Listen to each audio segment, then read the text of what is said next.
The Lord be with you. I'm Deacon Keith Fournier, and our first reading is from the book of Genesis. Yahweh God said, "It is not right or good that man should be alone. I shall make him a helper."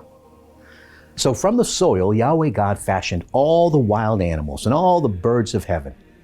These he brought to the man to see what he could call them. Each one was to bear the name the man would give it. The man gave names to all the cattle, all the birds of heaven, and all the wild animals. But no helper suitable for the man was found for him. Then Yahweh God made the man fall into a deep sleep. And while he was asleep, he took one of his ribs and closed the flesh up again forthwith. Yahweh God fashioned the rib he had taken from the man into a woman and brought her to the man. And the man said, "This one at last is bone of my bones and flesh of my flesh. She is to be called woman because she was taken from the man. This is why a man leaves his father and mother and becomes attached to his wife, and they become one flesh." And our response is taken from Psalm 128. How blessed are all who fear Yahweh, who walk in his ways. Your own labors will yield you a living. Happy and prosperous will you be. Your wife a fruitful vine in the inner places of your house. Your children round your table like shoots of an olive tree. Such are the blessings that fall on those who fear Yahweh. May Yahweh bless you from Zion. May you see Jerusalem prosper all the days of your life and live to see your children's children. Peace to Israel. And our second reading is from the letter to the Hebrews. But we do see Jesus, who was for a short while made less than the angels, now crowned with glory and honor because he submitted to death, so that by God's grace, his experience of death should benefit all humanity. It was fitting that God, for whom and through whom everything exists, should, in bringing many sons to glory, make perfect through suffering the leader of their salvation.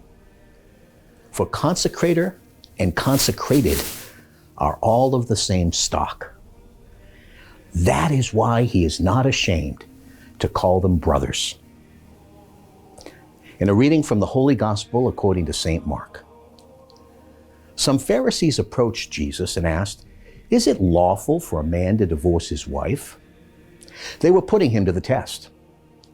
He answered them, "What did Moses command you?" They replied, "Moses allowed us to draw up a writ of dismissal in cases of divorce." Then Jesus said to them, "It was because you were so hard-hearted that he wrote this commandment for you. But from the beginning of creation, he made them male and female. This is why a man leaves his father and mother, and the two become one flesh. They are no longer two, therefore, but one flesh. So then what God has united, human beings must not divide." Back in the house, the disciples questioned him again about this. And he said to them, "Whoever divorces his wife and marries another is guilty of adultery against her. And if a woman divorces her husband and marries another, she is guilty of adultery too." People were bringing little children to him for him to touch them. The disciples scolded them. But when Jesus saw this, he was indignant and said to them, "Let the little children come to me. Do not stop them, for it is to such as these that the kingdom of God belongs. In truth, I tell you, anyone who does not welcome the kingdom of God like a little child will never enter it." Then he embraced them, laid his hands on them, and gave them his blessing. The Gospel of the Lord.